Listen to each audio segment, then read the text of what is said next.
I'm Adrien Douady. My entire life's work in mathematics was centred on the complex numbers. My contributions helped to advance both algebraic geometry and the theory of dynamical systems. Complex numbers have a long history. You see here on the left Tartaglia and Cardano, mathematical pioneers who lived during the Renaissance. On the right, Cauchy and Gauss, who consolidated the theory during the 19th century. Complex numbers are not really as complicated as the name might lead one to believe. At first, they were called impossible numbers. Even today, they are still sometimes called imaginary. Well, it's true, it does take a little imagination. Yet today these numbers are everywhere in science and are not really mysterious anymore. In particular, thanks to them, one can construct beautiful fractal sets, something I worked on a lot. I even produced a film, The Dynamics of the Rabbit. It was one of the first animated films in mathematics. Let me begin by explaining the complex numbers on the blackboard. Mathematicians just love writing with chalk. You'll see in a minute that my ruler, this set square and protractor, behave rather oddly sometimes. Let's draw a graduated line on the blackboard.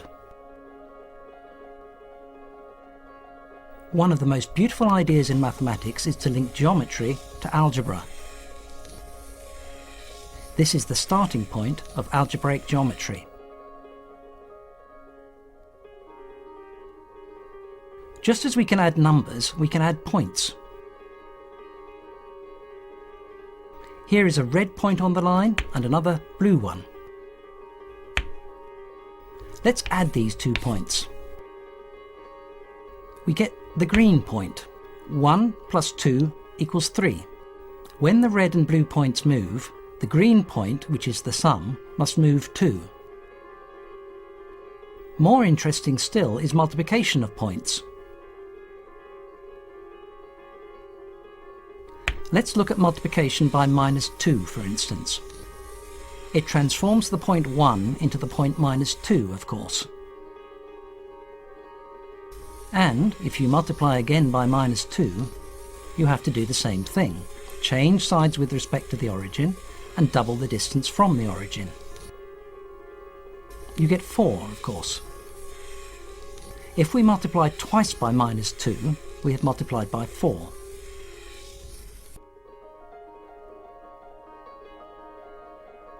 Multiplying by -1 is very easy.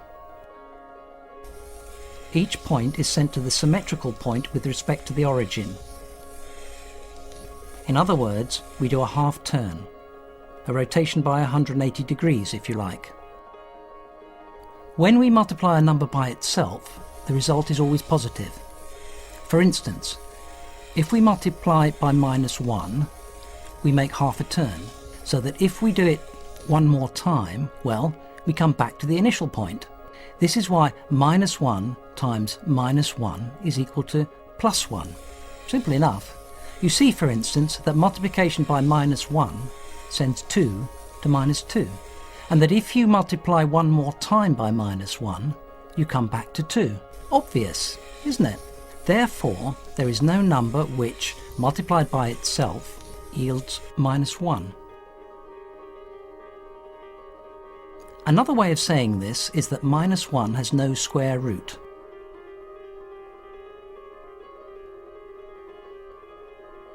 But of course we are underestimating the inventiveness of mathematicians.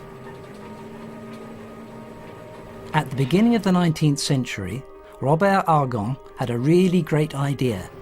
He said to himself, since multiplying by -1 is a 180-degree rotation, its square root is a rotation by 1/2 of 180 degrees, 90 degrees.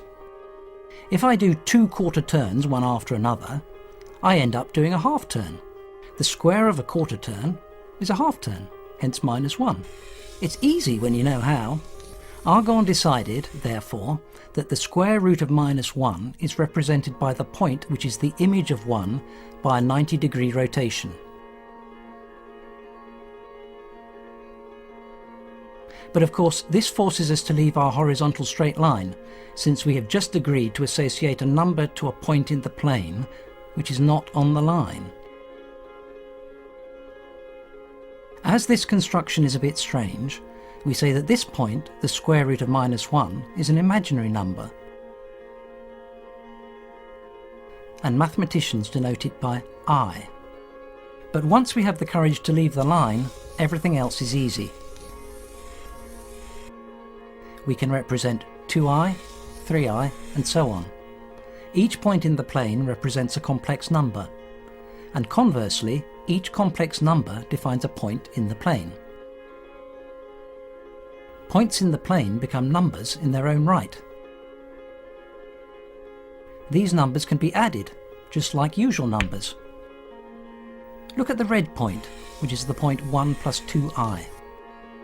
Let's add 3 plus I, which is the blue point. Well, you add them just as school children do. That gives us 4 plus 3i. Geometrically, this is just addition of vectors. You see that it's no problem to add complex numbers.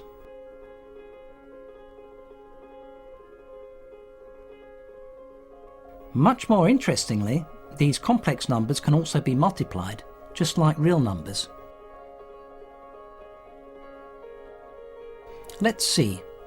We know how to multiply a complex number by 2, for instance.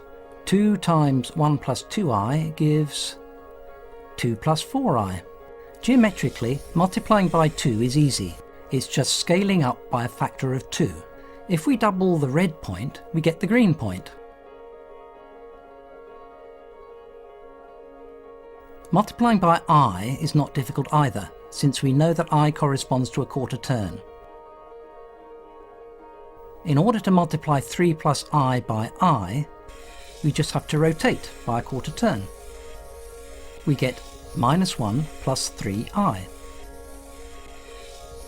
Not so complicated, these complex numbers.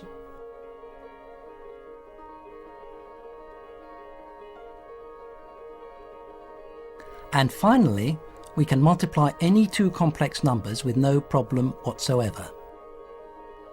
For instance, let's try to multiply 2 plus 1.5i and 1 plus 2.4i. We proceed as usual. We first multiply by 2 and then by 1.5i, and we add the results. Therefore, we get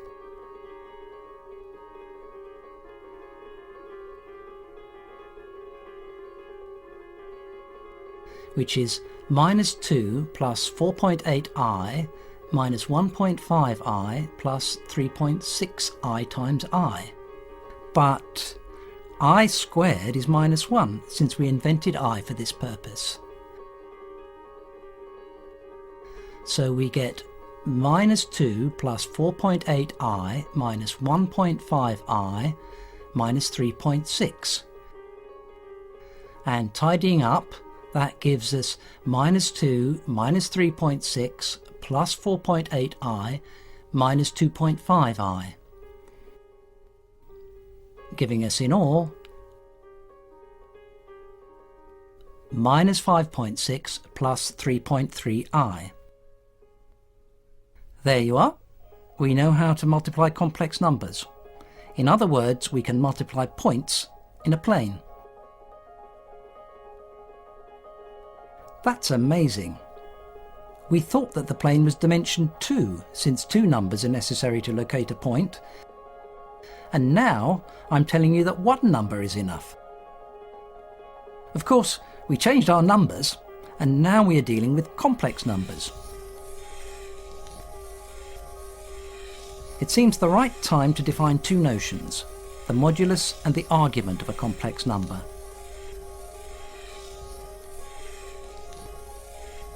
The modulus of a complex number z is just the distance from the origin to the point that represents z in the plane.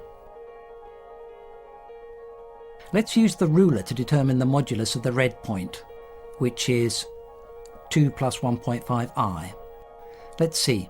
It measures 2.5.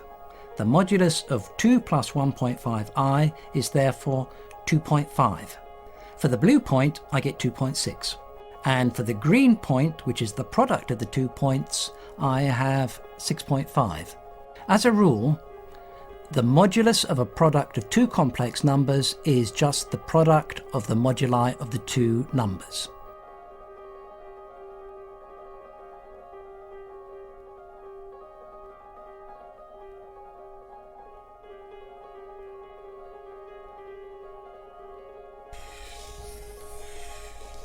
The argument of a complex number is measured by the angle between the abscissa axis and the straight line joining the origin to the point. Here, for instance, the argument of the red complex number is 36.8 degrees. The argument of the blue point is 112.6 degrees. And for the product, the green point, we get 149.4 degrees. That is the sum of the arguments of the two numbers.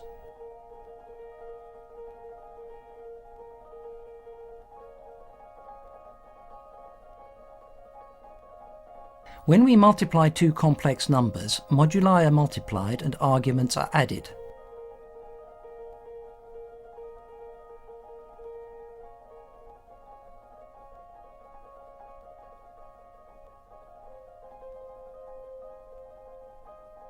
Let's finish up our first encounter with complex numbers with the stereographic projection. Consider a sphere tangent to the board at the origin. Using stereographic projection, to each point on the board, that is, to each complex number, corresponds a point on the sphere. Only the north pole of the sphere, I mean the pole from which I'm projecting, has no complex number associated to it. We say that it corresponds to infinity. Therefore, mathematicians say that the sphere is a complex projective line.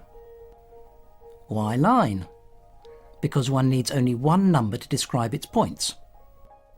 Why complex? Because this number is complex. Why projective? Because we added a point at infinity using the projection. Aren't mathematicians strange when they try to tell us that the sphere is a straight line?